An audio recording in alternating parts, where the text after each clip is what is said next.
Olá, amados irmãos, a graça e a paz de nosso Senhor Jesus Cristo. Louvo a Deus pela vida de cada um. Agradeço sempre a Deus pela oportunidade que Ele tem nos dado de estarmos na presença dEle para prestar culto, adoração, louvor, gratidão ao Senhor. Este momento especial, onde nós louvamos a Deus, onde nós dedicamos a nossa vida a Deus, o nosso ser ao Senhor. A palavra de Deus diz que tudo que tem fôlego deve louvar ao Senhor, e tudo também deve ser para a honra, para a glória, para a exaltação, para a adoração ao nome de Deus. Eu quero falar neste momento a respeito de um assunto que às vezes, quando ele é abordado, quando ele é questionado, falado, muitos cristãos têm algumas dúvidas a respeito disso, desse assunto, que é a ressurreição dos mortos. Quando, como será, quando virá? Eu já ouvi muitos questionamentos dizendo o seguinte: mas espera aí, as pessoas não ressuscitaram ainda? Nunca ressuscitaram? E será que Deus vai conseguir resgatar, trazer todas as pessoas que um dia já morreram e vai fazer com que elas ressuscitem no último dia, conforme a Bíblia diz que isso vai acontecer?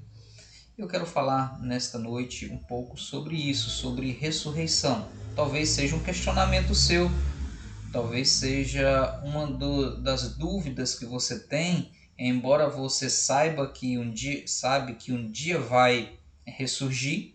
A Bíblia diz que uns para a vida eterna e outros para a vergonha e condenação eterna. Então, eu quis trazer esse tema e aproveitei, fiz esse fundo aí, coloquei esse fundo aí para que nós pudéssemos imaginar, né? Eu estava olhando esses homenzinhos subindo, essas pessoas subindo, e é o desejo do meu coração, o dia que Jesus voltar, quando Ele vier em glória e trocar as trombetas, eu irei subir, né? Eu tenho essa convicção, tenho esse desejo no meu coração. E o que é certo é o seguinte: se eu estiver vivo, a Bíblia diz que eu vou subir, serei transformado. E se eu já estiver morto, a Bíblia diz que eu vou ser ressuscitado e vou subir para estar com Jesus. Isso não é um tema do Novo Testamento. Não é uma abordagem feita somente no Novo Testamento, e ela não surgiu a partir de Jesus. No Antigo Testamento também Deus falava sobre a ressurreição. Se você ler lá em Ezequiel capítulo 37, a visão que Ezequiel teve no vale de ossos secos, Deus mandou que os ossos ressurgissem. E os ossos foram se levantando, foram se incorporando, foram tomando forma novamente, carne foi crescendo. Deus fazendo alusão ali ao povo de Israel, que deveria ser resgatado, restaurado novamente, e que o Espírito, quando viesse aos mortos, ele traria vida novamente. É uma promessa que foi cumprida no dia de Pentecoste, onde a palavra de Deus diz que as pessoas que não tinham o Espírito de Deus, que não têm hoje o Espírito de Deus, o Espírito Santo habitando na sua vida, a Bíblia os compara como mortos espirituais. E quando a pessoa crer no Senhor Jesus e aceita Jesus como Salvador, a palavra de Deus diz, e tem aí a referência que nós temos na Bíblia, fala que a pessoa se torna uma nova criatura, fala que a pessoa nasceu de novo. Então nós temos essas analogias aí para entender quando o Espírito Santo de Deus passa a habitar na vida do cristão, passa a habitar na vida do crente. Daniel, ele faz também essa abordagem, né? O profeta Daniel, no capítulo 12. E eu quero ler para nós termos aí uma compreensão melhor a respeito dessa abordagem que nós vamos estar falando aqui. Depois nós vamos também para Corinto, né? O livro de Coríntios, quando o apóstolo Paulo escreve à igreja a respeito da ressurreição. A gente vai estar fazendo essa abordagem aqui neste momento, tá?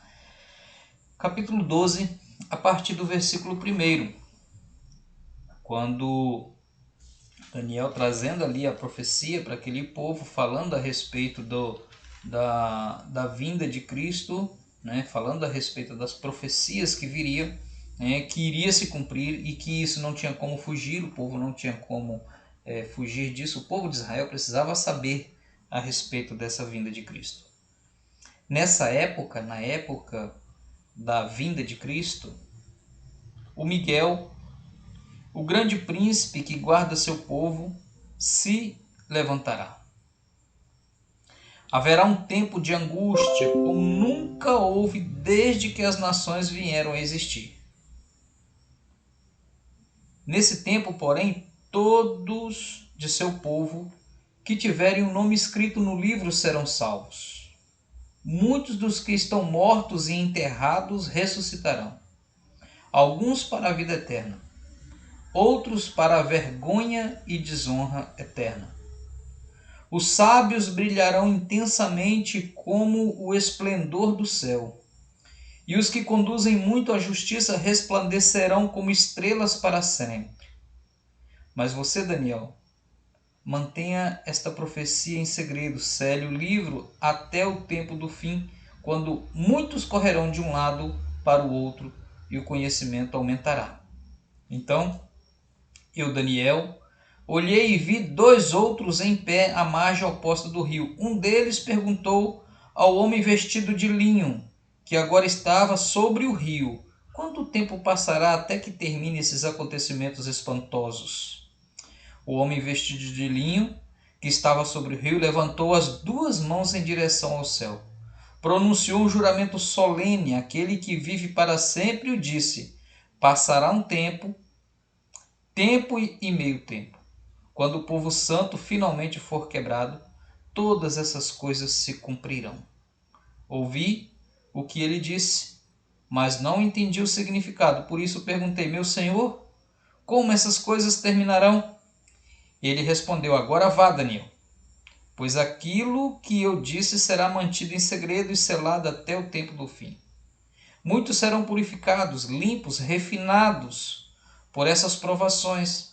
Os perversos, porém, continuarão em sua perversidade. Nenhum deles entenderá, somente os sábios compreenderão seu significado.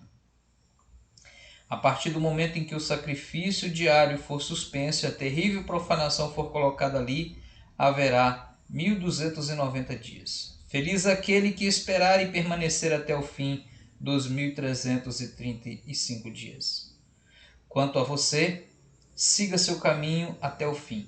Você descansará no final dos dias, se levantará para receber sua herança. Vamos orar. Bendito Deus e Pai, nós te louvamos, nós adoramos o teu nome, nós agradecemos o Senhor pela leitura da tua palavra. Queremos pedir a Deus que o Senhor fale aos nossos corações. Nos capacita, Senhor, para viver, para fazer a tua vontade, para entender a tua palavra e praticá-la, para que o nome do Senhor seja exaltado em nossas vidas, para que tudo o que fizermos seja para a honra e glória do teu nome. E que no tempo do fim nós possamos estar, ó Pai, prontos, preparados para este encontro com o Senhor. É a oração que nós fazemos no nome do teu Filho amado Jesus, que vive e reina para todo sempre. Amém. Bem, como eu falei no início, é um tema, um assunto que muitos não gostam ou não têm um profundo conhecimento para discutir, para pensar, para falar sobre isso. E na época de Daniel já havia esses questionamentos e também havia essas indagações a respeito desse tempo do fim. E no versículo 1 ao versículo 3, o texto que nós lemos ensina claramente que os mortos serão ressuscitados, assim como foi dito pelo profeta. Eles se levantariam nesta ressurreição. Inclusive o profeta Daniel, a promessa foi para ele: você descansará, ou seja, você morrerá, e no final dos dias se levantará para receber a sua herança. Deus fazendo essa promessa para Daniel, dizendo para ele que ele também morreria e que ele também receberia a promessa, que seria a promessa da ressurreição. A ressurreição, ela não será igual para todos. O que a Bíblia nos apresenta é que haverá 2 grupos distintos aí para estar recebendo e estar participando disso aí. Aqueles que serão ressuscitados para experimentar a nova vida, a vida eterna. Olha, diz aqui no versículo 2: muitos dos que estão mortos e enterrados ressuscitarão, alguns para a vida eterna e outros para a vergonha e desonra eterna. As pessoas talvez se preocupam com tantas coisas neste mundo. As pessoas se preocupam com tantas coisas que são coisas passageiras e talvez não se preocupam com a coisa mais importante que ela deveria se preocupar. Como você vai se apresentar diante de Deus? Como você vai estar, se Jesus voltasse hoje, como você se apresentaria diante de Deus? Se Jesus fosse voltar daqui a 100 anos e você tivesse que receber a palavra, como disse Daniel, descansarás agora, mas depois você levantará, ressuscitará. Como é que você vai ressuscitar? Nós temos duas categorias aí de ressurreição. Uns que ressuscitarão para a vida eterna e outros que ressuscitarão para a vergonha e a desonra eterna. Aqueles que serão ressuscitados para experimentar a vergonha. Esses dois grupos se distinguem por suas características morais, éticas e espirituais. Elas se identificam dessa forma, né? Hoje, talvez, se você fosse fazer uma análise a respeito de um consenso natural, até mesmo social, você poderia até dizer que muitas pessoas vão ressuscitar para a vida eterna, porque são pessoas boas, são pessoas éticas, são pessoas têm uma vida moral boa, não têm uma vida escandalosa. Talvez as pessoas diriam e poderiam até pensar o seguinte: eu não fiz nada que aos meus olhos é errado, então eu vou levantar para a vida eterna. Eu vou ser essa pessoa que vou levantar, conforme a palavra de Deus diz, eu vou ressuscitar para a vida eterna porque eu sou uma boa pessoa. Mas há uma diferença, a ressurreição ela revelará a verdadeira natureza do indivíduo. Ela vai, cada um de nós vamos prestar conta espiritual, ética e moral diante do Deus Altíssimo. Mas não é possível eu ter uma ressurreição para a vida eterna se um desses aspectos ele não estiver sido tomado e vivido agora, neste momento que eu estou falando aqui para você. E assim também você que está ouvindo neste momento, que é a questão espiritual. É preciso haver uma transformação espiritual para que haja uma ressurreição para a vida eterna. Porque se não houver uma transformação espiritual, por mais que você seja uma boa pessoa, por mais que você tenha bons princípios, a Bíblia diz que você não pode ressuscitar para a vida eterna, mas ressuscitará para a vergonha e desonra eterna. Mas isso não é justo. Talvez poderíamos pensar dessa forma, mas isso não é justo. Quero falar sobre o primeiro grupo. Ele conhecerá a nova existência chamada vida eterna. Esse primeiro grupo que diz aqui em Daniel, no capítulo 2, muitos que estão mortos e enterrados ressuscitarão para a vida eterna. A vida eterna se refere mais à qualidade da vida que à sua extensão. Os verdadeiramente sábios conhecem a Deus, relacionam-se com Ele, experimentaram Ele, além de ensinar os outros a retidão e a sabedoria. No capítulo 11, no versículo 33, aqui de Daniel, diz assim: líderes sábios instruirão a muitos, mas esses mestres morrerão pela espada e pelo fogo, ou serão capturados e saqueados. Muitas vezes, e muitas pessoas, das quais já conhecemos e das quais sabemos a sua história de vida, e de vida de compromisso com Deus, já partiram dessa vida, já morreram, já foram mortos, foram saqueados, foram queimados, foram degolados, foram pregados na cruz.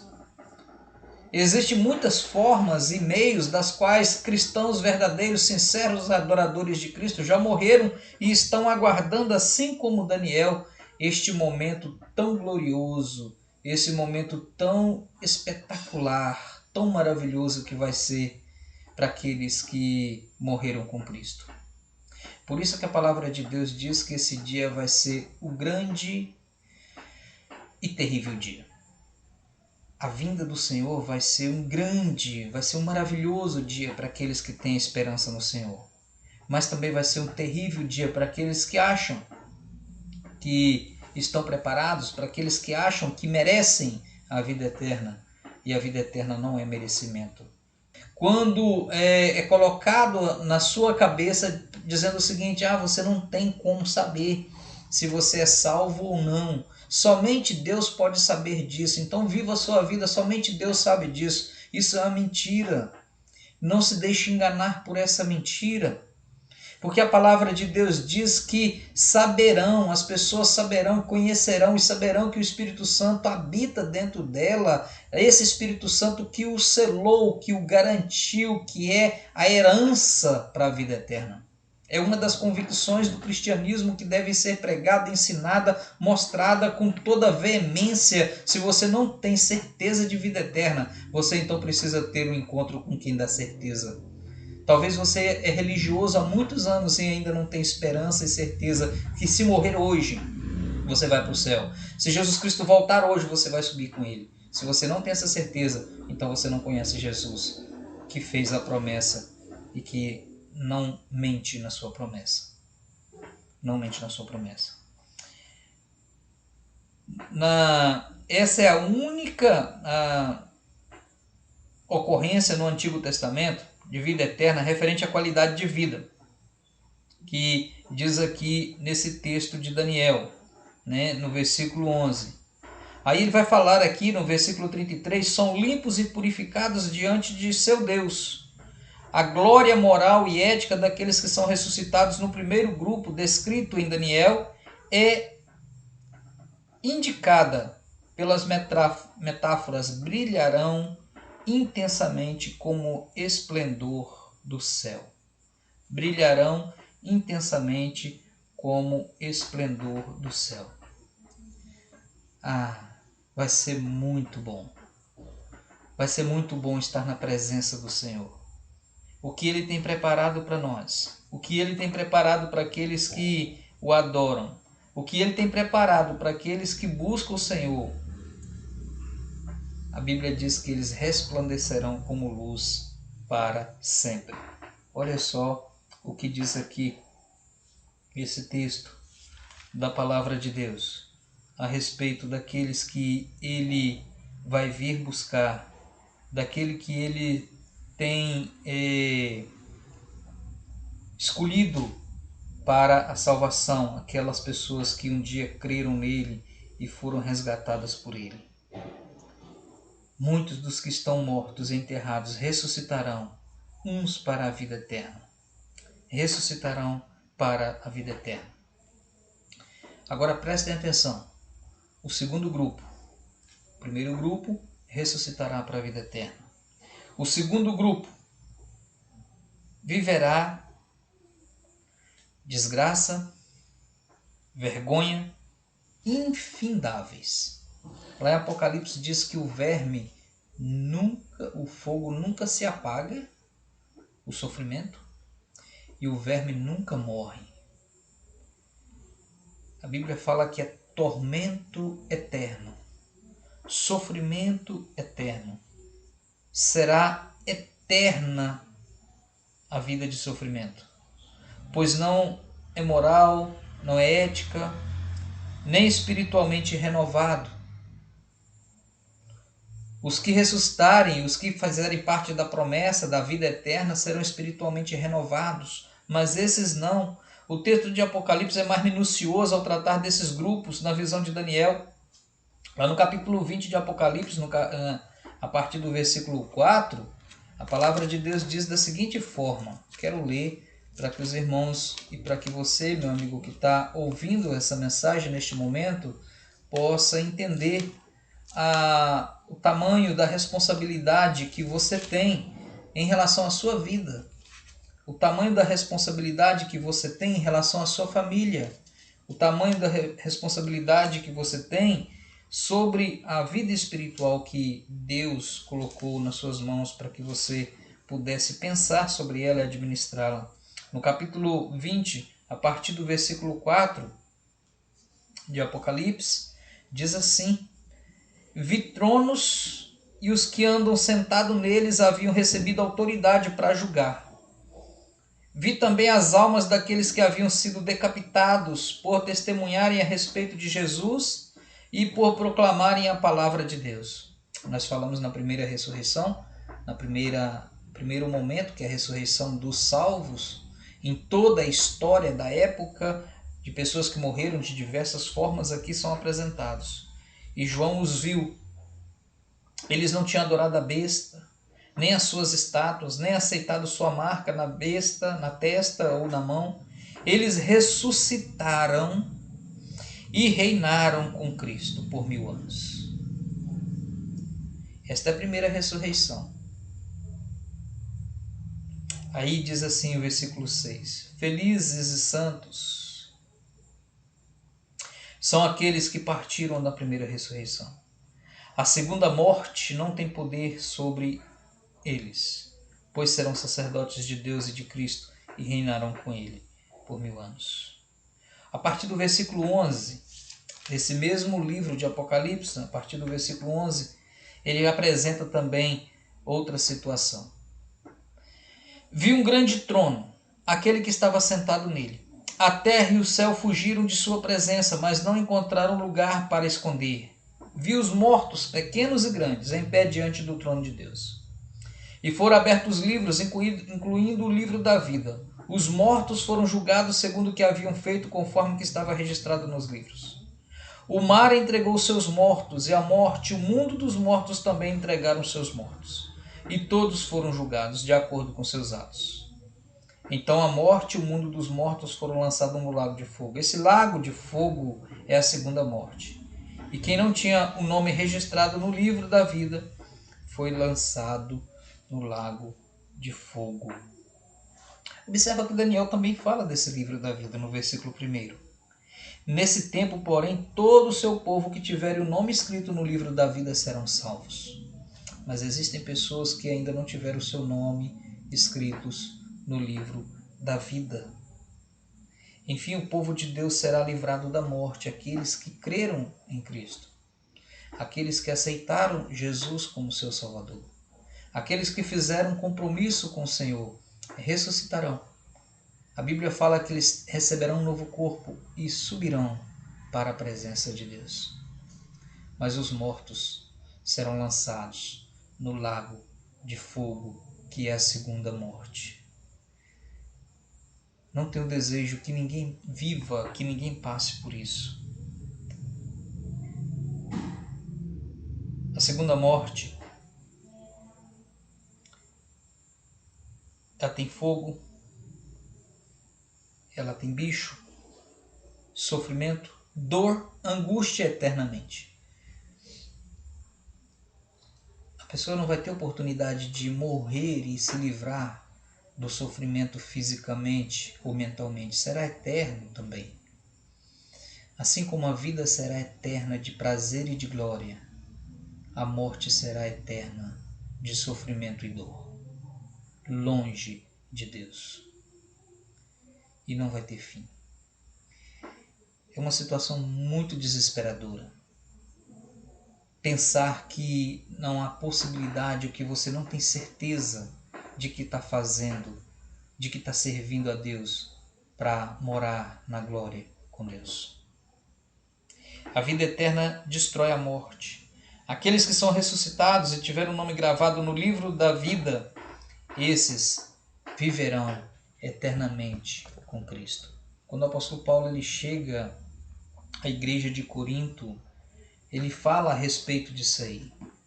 Se você não crer na vida eterna, se você não crer na ressurreição dos mortos, você não crê que a palavra de Deus é verdade, porque a palavra de Deus diz que Jesus veio a este mundo, que morreu e que ressuscitou o terceiro dia. E diz também que se Cristo não ressuscitou é vã a nossa pregação, é inútil e também a nossa fé. E por isso nós pregamos, por isso nós anunciamos.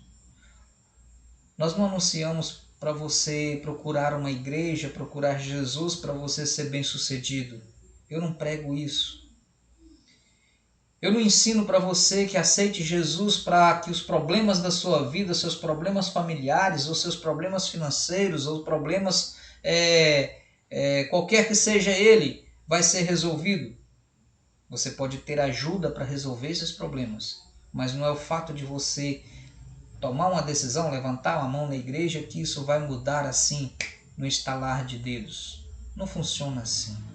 Agora eu posso lhe garantir o seguinte: se você verdadeiramente com o coração quebrantado, pecador, miserável, como todos nós somos, chegarmos diante da presença de Deus, Senhor, eu estou arrependido da vida miserável que eu levo. Eu quero ter um compromisso com o Senhor sincero e verdadeiro. Quero ser transformado para a vida eterna, porque eu quero ter essa esperança da ressurreição. Então Cristo vai fazer isso na sua vida, porque Ele pode fazer. Porque Ele é o único que pode fazer. A igreja não pode fazer. Eu, pastor, não posso fazer. O seu pai não pode fazer, sua mãe, sua esposa, seu esposo não pode fazer isso. Somente você pode chegar diante de Deus e se entregar a Ele, dizendo: Senhor, eu quero ser transformado pelo poder da Tua palavra. Eu quero ser transformado para que no dia que o Senhor vir, eu possa ser um desses que vai subir para estar na Tua presença, para dedicar minha vida eterna em adoração e exaltação ao Teu nome. Será possível que os mortos voltarão a viver? Nós vimos aqui, tanto lá em Daniel, nós vimos em Ezequiel, e nós estamos vendo aqui na palavra de Deus que sim. Se você estiver vivo quando Jesus voltar, a Bíblia fala que você vai receber um novo corpo, ou para a morte eterna, ou para a vida eterna. Essa é a nossa grande esperança. Esse encontro que nós vamos ter com Jesus. Eu quero convidar você a orar. Se você não tem essa esperança, eu quero que você se entregue ao Senhor e passe a ter essa esperança, porque a palavra de Deus é verdade. Ela não mente.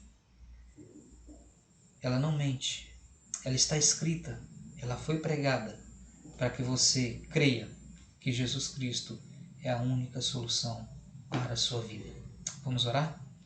Santo Deus e bendito Pai, mais uma vez, nós nos colocamos diante do Senhor. Nos prostramos diante dos Teus pés, ó Deus, para ter uma vida de fidelidade, para buscar uma vida, ó Pai, reta, justa, que agrade o Teu coração. Tenha misericórdia de nós, ó Pai, das nossas falhas, dos nossos pecados, e nos faça, ó Pai, viver na dependência do Senhor todos os dias, em todo instante, para que possamos, ó Pai, ter uma vida justa. Pai de amor, fala aos corações, aos nossos corações, que tenhamos, ó Pai, esperança, que tenhamos alegria, que tenhamos, ó Pai, o desejo de encontrar-se com o Senhor. A Tua palavra diz que nós ressuscitaremos. A Tua palavra diz que se nós estivermos vivos, quando o Senhor voltar, seremos transformados. Eu Te louvo, ó Pai, porque eu tenho essa esperança. E assim muitos, ó Pai, que estão ouvindo neste momento também têm essa esperança, e por isso nós Te adoramos. Nós agradecemos o Senhor porque o Senhor nos dá essa esperança pela Tua palavra. Mas também há pessoas, ó Deus, que não têm essa esperança. Também há pessoas, ó Pai, que têm dúvidas em relação a isso. Em nome de Jesus, ó Pai, eu Te peço, transforme esses corações para que sejam salvos por Ti, para que tenham a alegria de viver na Tua presença, para que tenham prazer de testemunhar do Senhor e dizer: eu tenho convicção e certeza que o Espírito Santo do Senhor habita na minha vida. Pai de amor, nos capacita a cada dia e nos ensina a cada dia Te servir, Te adorar em espírito e em verdade, em humildade, no temor do Senhor, para que o nome do Senhor seja exaltado em nossas vidas. É a oração que nós fazemos em nome de Jesus. Amém. Querido, que Deus abençoe sua vida e lhe dê sempre a alegria de servir e adorar a Deus. Tenha uma semana abençoada.